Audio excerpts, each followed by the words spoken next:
আরাবুল ইসলামের পর এবার আইএসএফে যোগ দিলেন আরাবুল পুত্র নওশাদ সিদ্দিকীর হাত ধরে এদিন যোগদান করলেন আইএসএফে। তৃণমূল ছেড়ে আইএসএফে যোগ আরাবুল পুত্র হাকিমুলের। কাশীপুরে জনসভায় যোগদান হাকিমুল ইসলামের। তৃণমূল ছেড়ে আগেই আইএসএফে যোগদান করেছেন আরাবুল ইসলাম এবং চলতি বছর কিন্তু ক্যানিং পূর্বের আইএসএফ প্রার্থী করা হয়েছে আরাবুল ইসলামকে। আরাবুল ইসলামের পর এবার তার ছেলে হাকিমুল তিনিও কিন্তু আইএসএফে যোগদান করলেন। বাবার পর ছেলের দল বদল আইএসএফে আরাবুল পুত্র হাকিমুল। নওশাদের হাত ধরে যোগদান, তৃণমূল ছেড়ে আইএসএফে যোগ আরাবুল পুত্র হাকিমুলের। নওশাদ সিদ্দিকীর হাত ধরে যোগদান আইএসএফে। কাশীপুরে জনসভায় যোগদান হাকিমুল ইসলামের। যোগদানের পর কি বললেন হাকিমুল ইসলাম শোনাবো।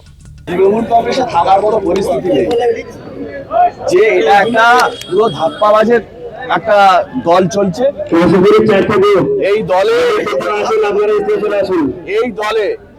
নটোরিয়াস ক্রিমিনালের মতো লোক যদি ক্যান্ডিডেট হয়, তারা যদি নেতৃত্বের অবস্থায় থাকে, এই দলটা করার মতো আর মানসিকতা পরিস্থিতি আর থাকে না।